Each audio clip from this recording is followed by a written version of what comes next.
नमस्कार मेरे प्यारे बच्चों जैसा 1 यूनिट अपना काम चल रहा है, लगभग अंतिम पड़ाव पर है आज का वीडियो और कल लास्ट वीडियो है बच्चों।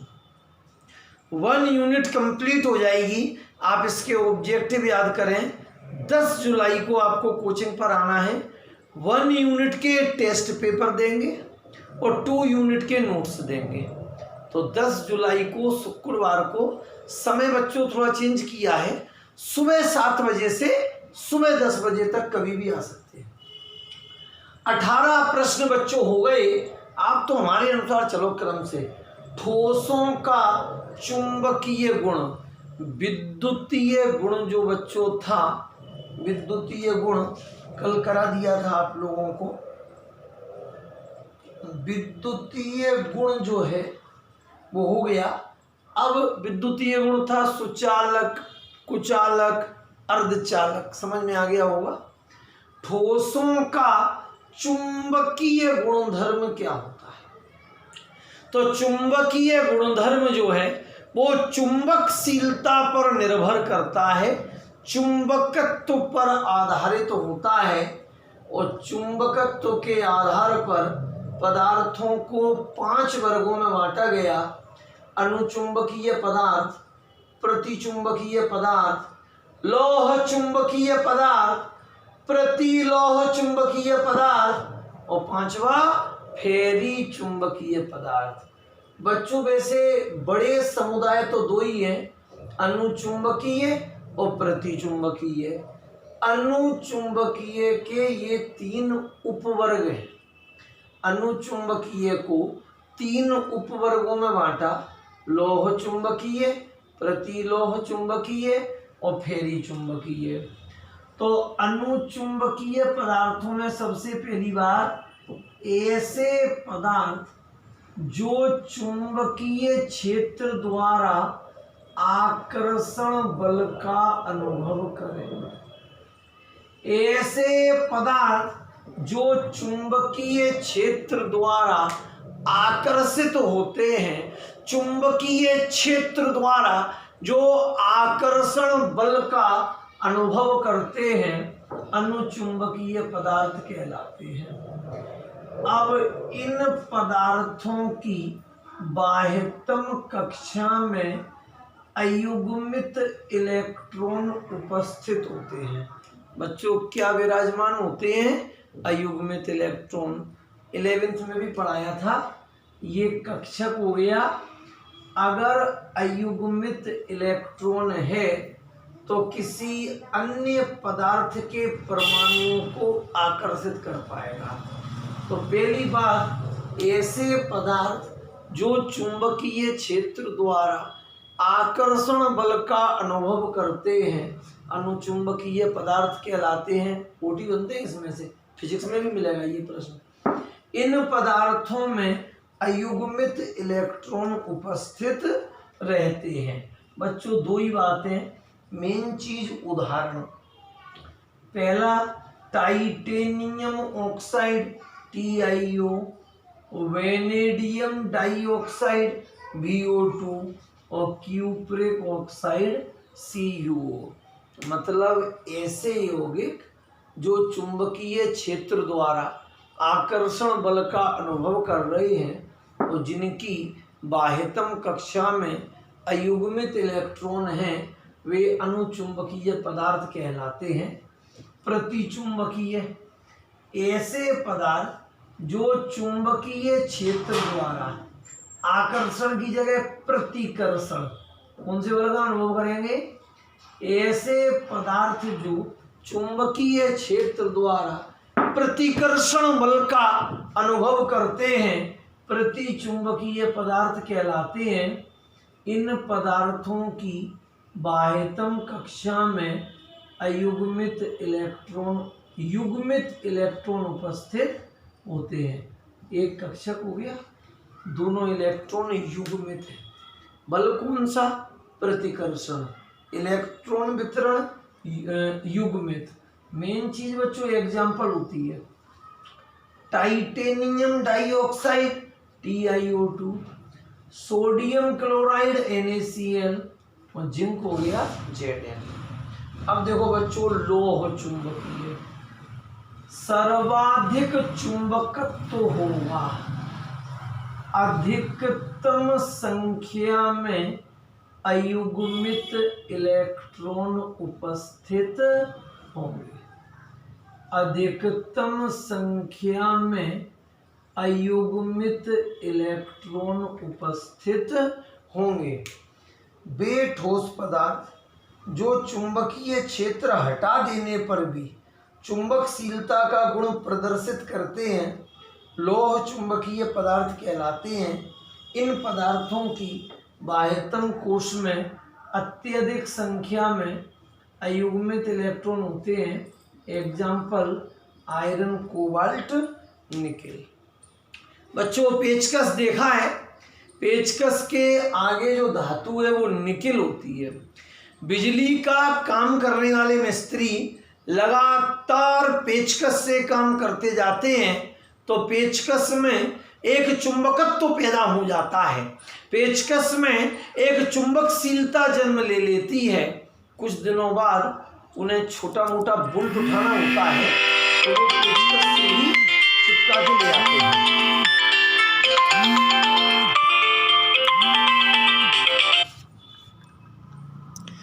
तो वो पेचकस से ही चिपका लाते हैं, पेचकस से चिपका के ले आएंगे। तो ऐसे पदार्थ जो चुंबकीय क्षेत्र हटा देने पर भी चुंबकशीलता का गुण प्रदर्शित करते हैं लौह चुंबकीय पदार्थ कहलाते हैं। चौथा देखिएगा प्रतिलोह चुंबकीय। अब बच्चों इनमें अयुग्मित इलेक्ट्रॉन तो होंगे, अयुग्मित इलेक्ट्रॉन तो होंगे क्योंकि ये अनुचुंबकीय का वर्ग है। वे ठोस पदार्थ जो चुंबकीय क्षेत्र में चुंबकीय आघूर्णों की व्यवस्था द्वारा संपूर्ण चुंबकीय आघूर्ण का मान शून्य कर देते हैं प्रति लोह चुंबकीय पदार्थ कहलाते हैं। इन पदार्थों का चुंबकीय चक्रण समान संख्या व विपरीत दिशा में होता है। जैसे चुंबकीय चक्रण क्लॉकवाइज फिर anti clockwise, clockwise anti clockwise, clockwise anti clockwise. लोह चुंबकीय का बच्चों कैसा होता है, सबका क्लॉकवाइज और अधिकतम संख्या में इनका क्लॉकवाइज एंटी क्लॉकवाइज। तो इसको ये नष्ट कर देगा, इसको ये नष्ट कर देगा, इसको ये नष्ट कर देगा। परिणामी चुंबकीय आघूर्ण का मान शून्य हो जाएगा। उदाहरण है मैग्नीज ऑक्साइड MnO। अभी रिवाइज कराएंगे, इनके ओटी बनाए हमने तरीके से। फेरी चुंबकीय क्या होता है बच्चों, ये बीच के होते हैं। इनका चुंबकीय आघूर्ण लोह चुंबकीय से तो कम होता है मगर प्रति लोह चुंबकीय से ज़्यादा, मतलब तीसरे और चौथे के बीच में। प्रति लोह का तो 0 होता है तो इनका 0 से ज़्यादा। ऐसे पदार्थ जिनका चुंबकीय आघूर्ण लोह चुंबकीय पदार्थों की तुलना में तो कम होता है मगर प्रति लोह चुंबकीय पदार्थों की तुलना में अधिक होता है, फेरी चुंबकीय पदार्थ कहलाते हैं। Magnetic oxide Fe3O4। कुछ नहीं है बच्चों, चुंबकीय गुण को 5 वर्गों में बांटा। अनुचुंबकीय, प्रतिचुंबकीय, लौह चुंबकीय, प्रतिलौह चुंबकीय और फेरी चुंबकीय। अनुचुंबकीय चुंबकीय क्षेत्र द्वारा आकर्षण बल का अनुभव करेंगे। बाह्यतम कोश में अयुग्मित इलेक्ट्रॉन होंगे। Titanium oxide, vanadium dioxide, cupric oxide. प्रतिचुंबकीय पदार्थ चुंबकीय क्षेत्र द्वारा प्रतिकर्षण बल का अनुभव करेंगे।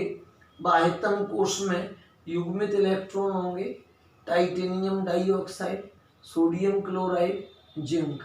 लौह चुंबकीय अधिकतम अयुग्मित इलेक्ट्रॉन होंगे। वही पेचकस, चुंबकीय क्षेत्र हटा लेने पर भी, चुंबकीय क्षेत्र कम करने पर भी इनमें चुंबकत्व पैदा होगा। आयरन, कोबाल्ट, निकेल प्रतिलोह चुंबकीय, अयुग्मित इलेक्ट्रॉन तो होंगे मगर चुंबकीय आघूर्ण विपरीत होगा तो शून्य हो जाएगा। फेरी चुंबकीय, इनका चुंबकीय आघूर्ण लोह चुंबकीय पदार्थों से कम मगर प्रतिलोह चुंबकीय पदार्थों से अधिक। बच्चों ओटी इसके पढ़ना बहुत अच्छा समझ में आएगा। अब लास्ट टॉपिक है अरस समीकरण मितीय या नॉन स्टाइकियोमेट्रिक त्रुटि। बच्चों 2 पेज और बचे हैं बस, शायद कल पूरा कार्यक्रम हो जाएगा, परसों 1 दिन और लगेगा। गुरुवार को यूनिट हो जाएगी, फ्राइडे को बढ़िया पेपर दें। ये फाइनल लेवल का पेपर है। अब हमने तुम्हें शॉटकी त्रुटि पढ़ाई और फ्रेंकेल त्रुटि पढ़ाई, ध्यान देना। स्टाइकियोमेट्रिक का मतलब है जितने धनायन उतने ही ऋणायन। पहले हम एक क्रिस्टल जालक की कल्पना करें, 8 धनायन 8 ऋणायन। शॉटकी 1 धन गया 1 ऋण गया, 7 बचे। एक और धन गया 1 और ऋण गया, 6। एक और धन गया 1 और ऋण गया, 5। क्या हो रहा है? जितने धनायन उतने ही ऋणायन। धनायनों की संख्या और ऋणायनों की संख्या समान है। फ्रेंकेल में त्रुटि के पहले 8:8 और त्रुटि के बाद भी 8:8। तो समानता तो बच्चों स्टाइकियोमेट्रिक होती है और नॉन स्टाइकियोमेट्रिक का मतलब है जब धनायन और ऋणायन की संख्या अलग हो जाए। पढ़ो, बेआयनिक क्रिस्टल जिनके क्रिस्टल जालक में धनायनों की संख्या और ऋणायनों की संख्या में असमानता रहती है, मतलब दोनों अलग अलग होते हैं, नॉन स्टाइकियोमेट्रिक यौगिक कहलाते हैं। और इन यौगिकों में उत्पन्न होने वाली त्रुटि नॉन स्टाइकियोमेट्रिक त्रुटि कहलाती है। संक्षिप्त में यह कहा जा सकता है कि वे आयनिक यौगिक जो स्थिर अनुपात के नियम का पालन नहीं करते, क्योंकि अनुपात जब स्थिर है, अनुपात जब निश्चित है तो स्टाइकियोमेट्रिक है। कभी धनायन ज़्यादा होंगे कभी ऋणायन ज़्यादा होंगे। अब धनायन अगर ज़्यादा है, धनायन को धातु मानते हैं, अगर धनायन ज़्यादा है तो धातु आधिक्य दोष, और अगर ऋणायन ज़्यादा है तो धातु न्यूनता दोष। अगर धनायन ज़्यादा है धातु आधिक्य दोष, और अगर धनायन कम है, मतलब आप धातु को धनायन मान लो, धातु में धन चार्ज होता है। अगर धनायन ज़्यादा है तो धातु आधिक्य दोष, और अगर धनायन कम है ऋणायन से तो धातु न्यूनता दोष। कल के वीडियो में बच्चों हम आपको धातु आधिक्य दोष सिखाएंगे और धातु न्यूनता दोष सिखाएंगे। अभी जनरल समझ लें, पहले धातु आधिक्य दोष देखो। ऋणायन रिक्तियों द्वारा धातु आधिक्य दोष, जनरल समझ लेना, कॉपी में डायग्राम बना हुआ है। छोटा सा क्रिस्टल जालक, धनायनों और ऋणायनों का अनुपात बोलिएगा 2:2। क्या 2 धनायन है 2 ऋणायन है। ऋणायन रिक्तियों द्वारा धातु आधिक्य दोष, 1 ऋणायन चला गया, धनायन कितने बचे 2, ऋणायन कितना है 1। तो धनायन ज़्यादा है मतलब धातु आधिक्य दोष। ऋणायन रिक्तियों द्वारा धातु आधिक्य दोष, कोई भी एक ऋणायन क्रिस्टल जालक से बाहर चला गया, संख्या बदल सकते हैं, आवेश नहीं बदल सकते, क्योंकि क्रिस्टल विद्युत उदासीन है। 2 धन है तो ऋण भी कितने होंगे 2। संख्या ए पॉजिटिव की 2 और बी नेगेटिव की 1, मगर आवेश 2 धन और 2 ऋण। जब B नेगेटिव गया तो क्रिस्टल की विद्युत उदासीनता को बरकरार रखने के लिए एक इलेक्ट्रॉन आ गया और B रिक्तियां जो इलेक्ट्रॉनों के जरिए भरी जाती हैं F केंद्र कहलाती। किसी क्रिस्टल जालक की वे रिक्तियां जो इलेक्ट्रॉनों के द्वारा भरेंगे, ऋणावेशित इलेक्ट्रॉनों के द्वारा भरी जाएंगी, उन्हें हम F केंद्र कहेंगे बच्चों। क्या कहेंगे? F केंद्र। ये डायग्राम बना हुआ है काफी अच्छा।